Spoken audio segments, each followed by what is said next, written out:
Oh, a very good morning to you, sport fans. Many thanks for joining us for a brand new week and a brand new day. It is Monday and it is on Sport Splash, the first one for the week and the last one, for the Monday in the month of April. Thank you very much for joining us on the show. My name is Ike Nwokedi. On the show this morning, Governor Soludo receives a festival touch of unity. We'll tell you about that. Promises.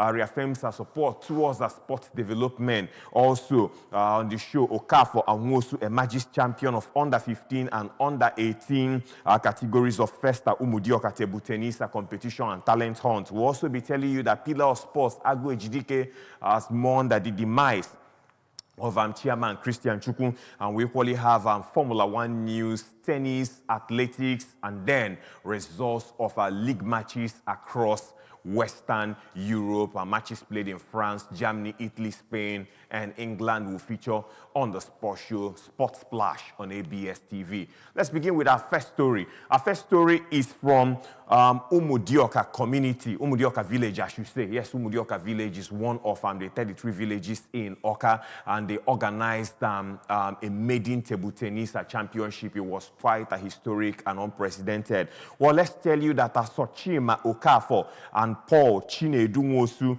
have emerged as champions of the under 15 and under 18 categories of the two-day organized maiden edition of the first Umudioka table tennis competition and talent hunt in Oka, and the board game event which took place on Saturday the 26th and Sunday 27th April 2025 at the Ndichie Hall, Umudioka Village, Oka, in Oka South local government area of the state, had over 80 athletes featuring in the under 15 and under 18 categories, while the competition also accommodated competitions for the adults. The under 15 category final match,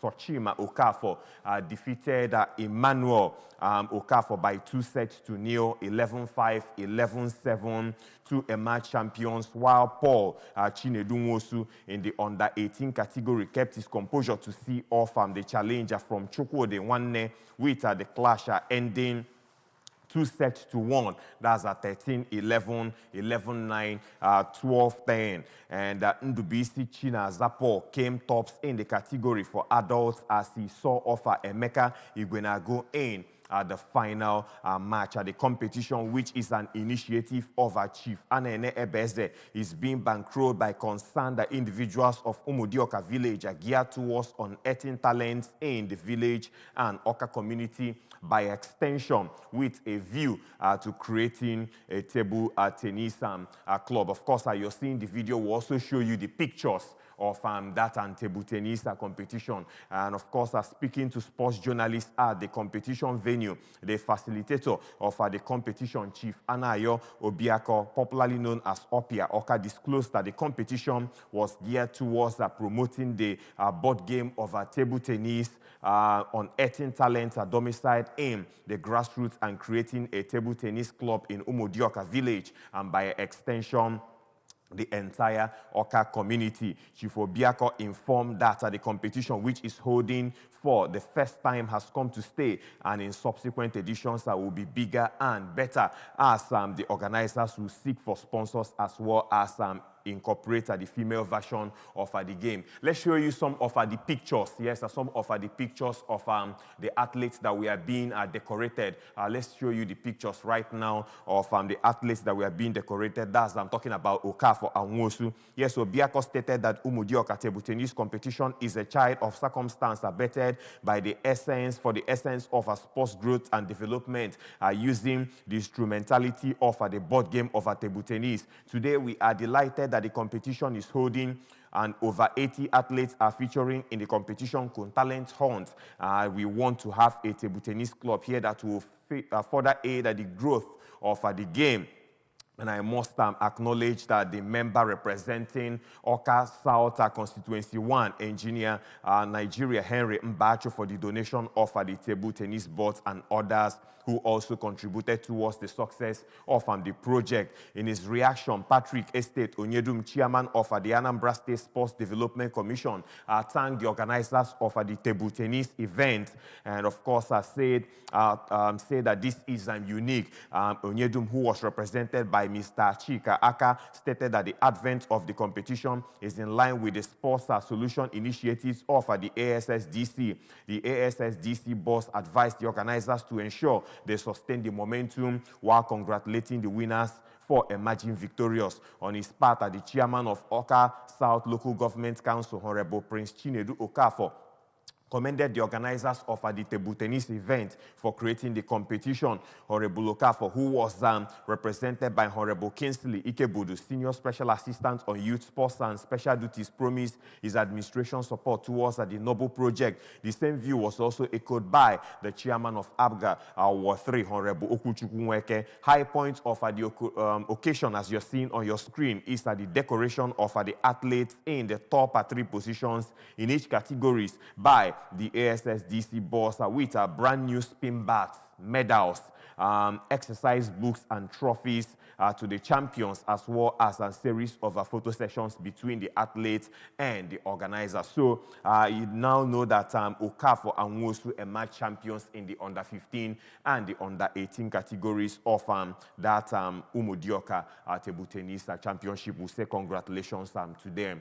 Let's move on to our second story. Let's tell you in our second story that the Nigeria's sports community continues to grapple with the recent passing of a football icon, Chief Christian Chukwu Emeka Chukwu, MFR, and of course the Nigeria pillar of sports, Chief Donatus Agu Ejidike, paid a heartfelt condolence visit to the bereaved family in Transekulu, Enugu. Chief Agu Ejidike arrived at the residence of the late former captain and manager of Nigeria's senior male national football team. That was on Friday, April 25th, 2025. He was warmly received by the widow and the children of the man affectionately known as the chairman. Addressing the grieving family, Chief Agu Ejidike expressed the profound sorrow felt across the nation's sporting landscape. He said, indeed, a great Iroko has fallen, and the entire sports fraternity is in shock over the loss of our own legend and the husband and father of this household.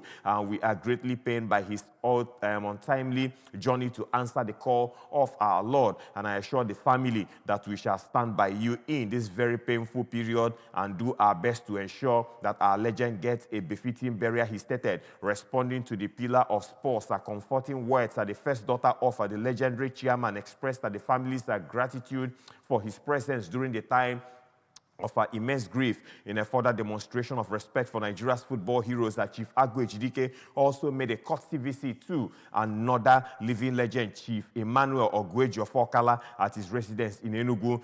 The septuagenarian warmly welcomed the former national president of the Nigeria Karate Federation, highlighting the strong bond within the Nigerian sports fraternity. These visits underscore the deep impact Chief Christian Chukwu had on the Nigerian sports and the commitment of its leaders to honor the legacy and support those that he left behind. The nation continues to mourn the loss of a giant of the game, and we say may the soul of Chairman Christian Chukwu rest in peace. Now let's move on to another story concerning, this time is the Torch of Unity. Yes, the Torch of Unity arrived Anambra, and that was on Saturday, and he was received by the #1 citizen of the state, His Excellency Professor Charles Chukwuma Soludo. Let's tell you that Anambra State Governor Professor Chukwuma Charles Soludo, CFR, on Saturday, April 26, 2025, at the Government House, Oka, received the Torch of Unity movement for the 22nd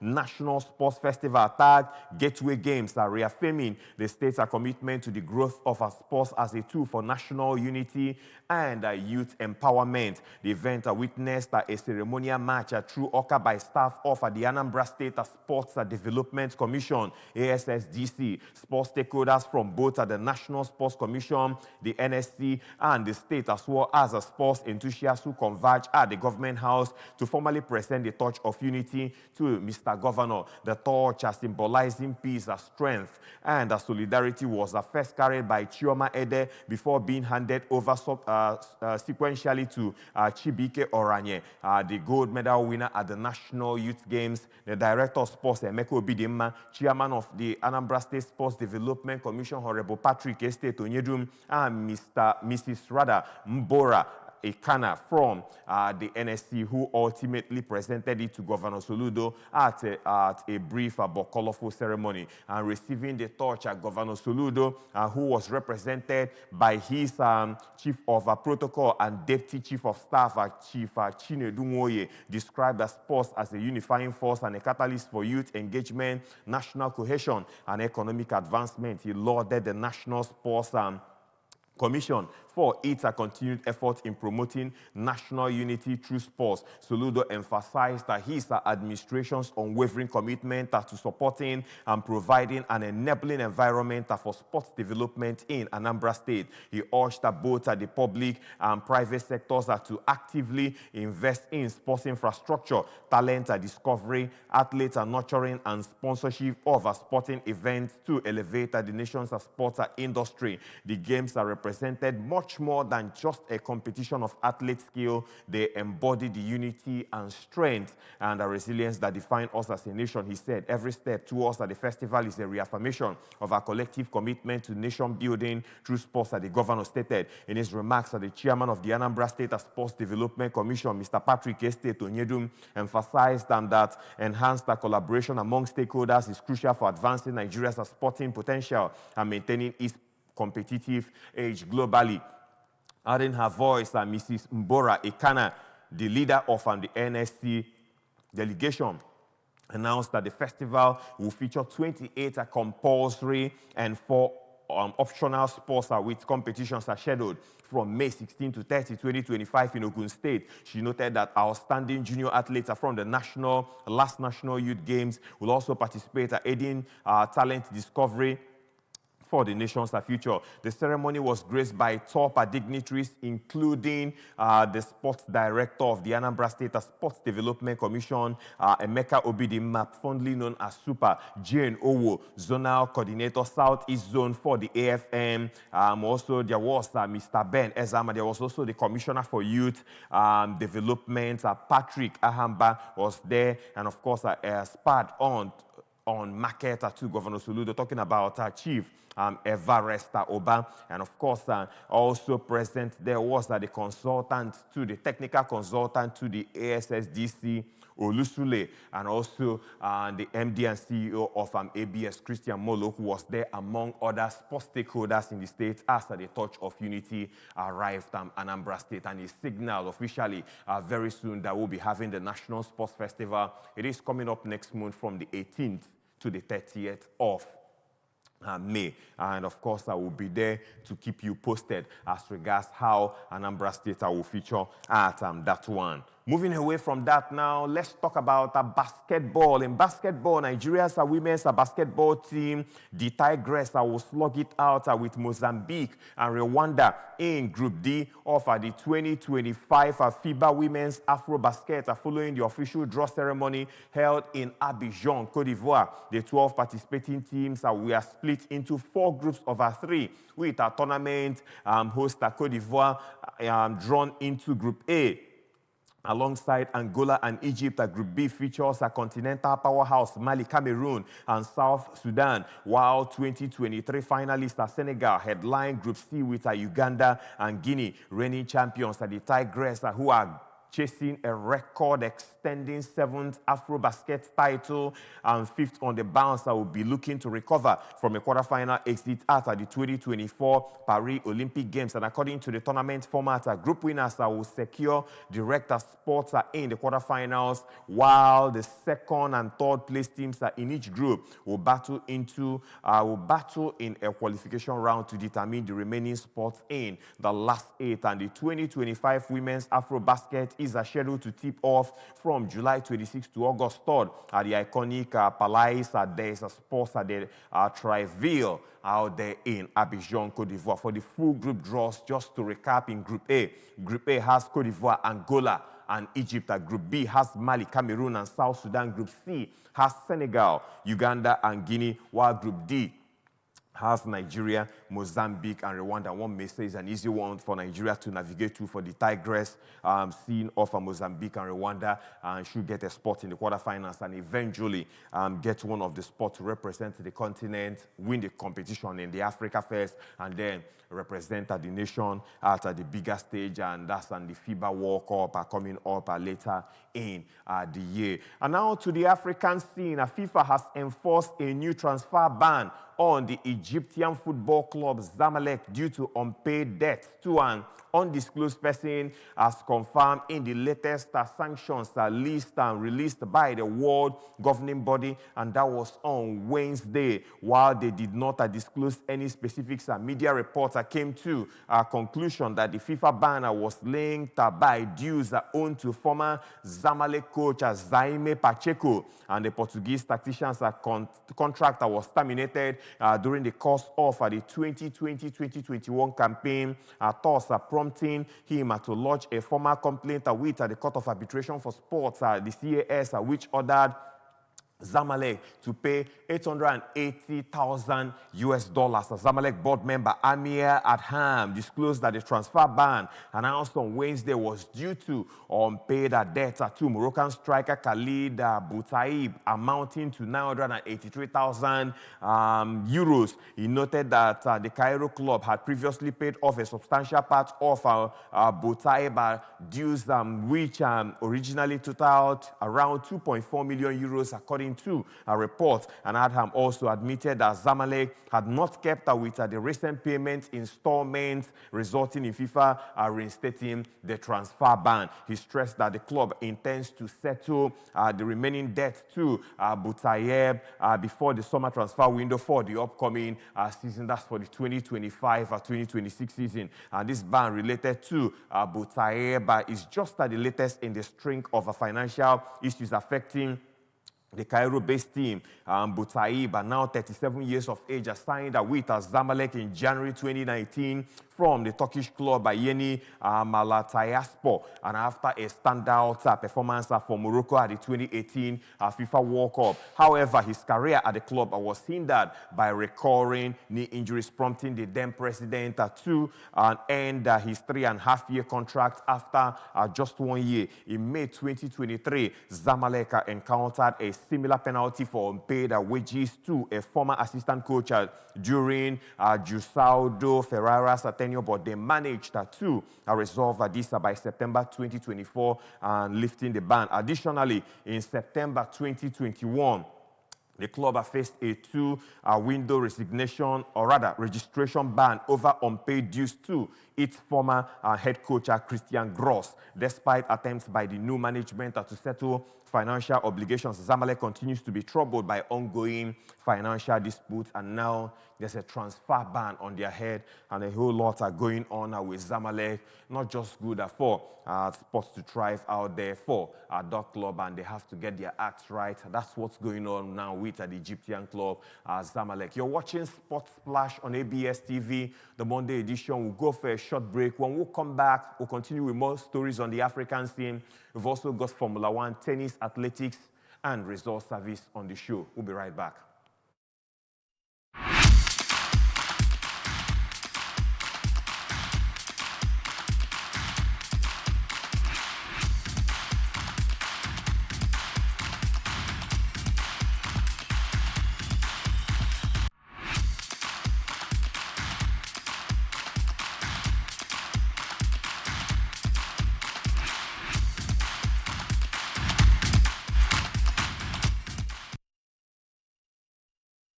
All right, welcome back to the show, the second half of a Sports Splash, the Monday edition. The first half, we told you that the first Umudioka Table Tennis Championship has come to an end in Umudioka village out there in Oka. It is one of the 33 villages of Oka, and something historic happened. They hosted the first Umudioka Table Tennis Championship, had at the back of their mind to have a table tennis club, and it was eventful. And we equally told you that Governor Soludo has received the touch of unity, signaling that very shortly the National Sports Festival, the Nigerian version of the Olympics, will be upon us, and it is coming up from May 18th to the 30th of the month of May. Also on the show, we told you also that a pillar of sports, as Chief Agwe Ejidike has mourned the demise of Christian Chukwu. And we equally told you that the Tigress are preparing for the Afro-Basket Championship and are looking forward to winning that one to represent of course, I will get one of the slots for the continent at the FIBA World Cup coming up later in the year. Let's move on to other sports stories. A number of Arsenal fans still on the African scene campaigning for the Premier League side not to renew its sponsorship deal with a visit Rwanda have called on the Gunners board to put financial gains aside at the Gunners for Peace group, suggesting that Tottenham, home to the club's arch rivals, will be a preferable sleeve sponsor to Rwanda. The African nations, a partnership with Arsenal, Bayern Munich, and Paris Saint-Germain have come under the spotlight after increased violence in the eastern part of the Democratic Republic of Congo, where authorities say 7,000 people have been killed since January, and the Congolese government accuses Rwanda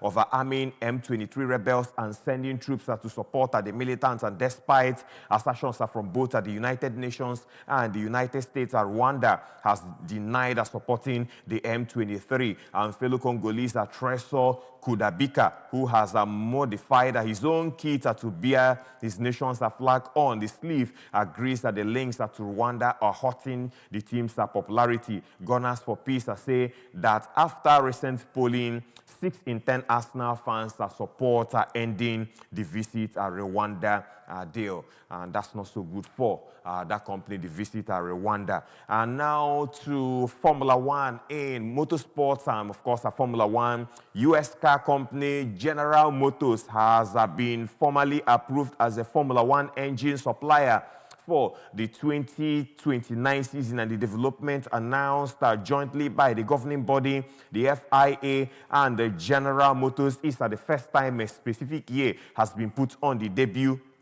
of the GM's engine. The entry of the GM's new team which will race under its luxury Cadillac brand, was approved last month, and Cadillac will make its debut as a team next year and will use the Ferrari engines until GM's own engine is ready. The GM entry was initially rejected by the commercial rights holder Formula One at the start of the 2024 year after being approved by the FIA, and the Formula One approved it after the project was reconstituted as an official Cadillac entry rather than by the US-based Andretti Racing organization with GM financial backing. The GM has set up a new engine company to design and build its own power unit, and a spokesperson for GM confirmed to the media that the manufacturer was committed to having an F1 engine ready by the end of the decade. So watch out for that one, as General Motors are really making real inroads, and they want to be part of the Formula One. Now they have a new engine. They've launched that, and by 2029 year for Formula One, we'll see General Motors are being part of that one. Now to athletics. Let's tell you that London will host, or will rather be to host, the 2029 World Athletics Championship after a feasibility study found the competition could bring $400 million US benefit, 400 million pounds rather benefit to the economy. Athletic Ventures, a body made of UK Athletics, UKA, the Great Run Company, and London Marathon event is behind the move to bring the event back to the capital. And London hosted the World Championship in 2017, while Birmingham will host the Europeans, and that's coming up in 2026. A formal expression of interest will be submitted to the World Athletics in September, with the bid dependent on securing £45 million in government support for delivery. This year's World Championships will take place in Tokyo, Japan, while China's capital, Beijing, will host the 2027 event.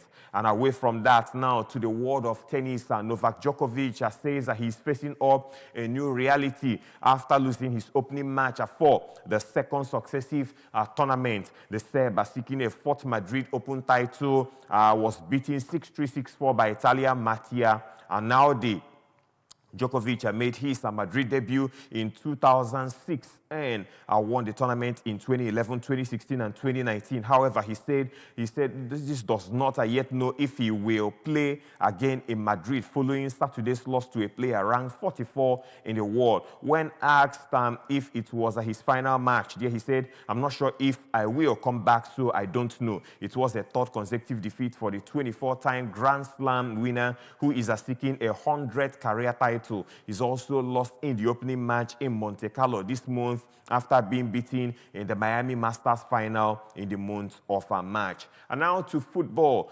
Talking football right now, Antonio Rudiger was sent off for throwing an object at the referee during the Real Madrid's Copa del Rey final defeat by Barcelona. Rudiger and Real teammate Lucas Vazquez, who had both been substituted, were shown straight red cards for angrily reacting to a foul given against Kylian Mbappe shortly before the final whistle. And Real's England midfielder Jude Bellingham, 21 years of age, was also later sent off for dissent. And referee Ricardo de Burgos Bengote said in his report that the centre-back Rudiger, 32 years of age, was dismissed for throwing an object from the technical area which missed him. And Rudiger reportedly threw an ice cube at the official, according to report, and that the Germany defender could be facing a lengthy ban according to the Spanish Football Federation, the RFEF disciplinary code, if sanctioned under Article 101, which covers mild violence towards referees. Rudiger could receive a suspension of between 4 to 12 matches. However, if actions are deemed more serious, Article 104, which covers assault against referees, states players may be banned for 3 to 6 months if the act was a single act and did not cause any harmful consequences. If the actor is deemed as having posed a serious risk, even without the referee requiring medical attention, the suspension could extend to between 6 months and a year. Rudiger seems to be in all forms of troubles right now for using ice cube to stone a referee in the Copa del Rey final, and Real Madrid lost that one by 3-2. A late goal, and what a cracker it was in that encounter.